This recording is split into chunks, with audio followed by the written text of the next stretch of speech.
નવસારી શહેરમાં ભવ્ય તિરંગા યાત્રા યોજાઈ। કેન્દ્રીય મંત્રી સી આર પાટીલે તિરંગા યાત્રાને પ્રસ્થાન કરાવ્યું। નવસારી મનપા અને જિલ્લા વહીવટીતંત્રના સંયુક્ત ઉપક્રમે આ યાત્રાનું આયોજન થયું। 125 ફૂટ લાંબા તિરંગા સાથે 2.5 કિલોમીટરના રૂટ પર ભવ્ય યાત્રા યોજાઈ।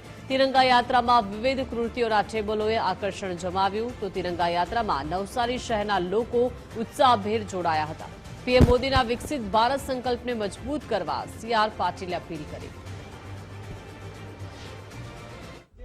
पहली बार नवसारी अंदर आटली लांबी आटली मोटी અને દરેકના ઇન્વોલ્વમેન્ટ સાથેની આ તિરંગા યાત્રા આજે અહીં નવસારીના પથ ઉપર ચાલી રહી છે। આ દેશને શહીદોની ઈચ્છા પ્રમાણે ઘડવામાં માનનીય પ્રધાનમંત્રી શ્રી નરેન્દ્ર મોદી સાહેબે લોહી પસીનો એક કરીને કામ કર્યા છે। પ્રગતિના પંથ ઉપર આ દેશને મૂક્યો છે। અત્યારે લગભગ જે છે 10,000થી વધારે લોકો જે છે શહેરીજનો આમાં જોડાયા છે।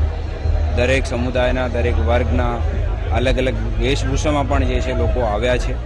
સાથે સાથે તમામ પદાધિકારીઓ, તમામ ચૂંટાયેલા પ્રતિનિધિઓ, કોલેજના સ્ટુડન્ટ્સ અને જે છે પોલીસના, એસડીઆરએફના, એનસીસીના, ફાયરના પણ જવાનો સાથે જોડાયેલા છે।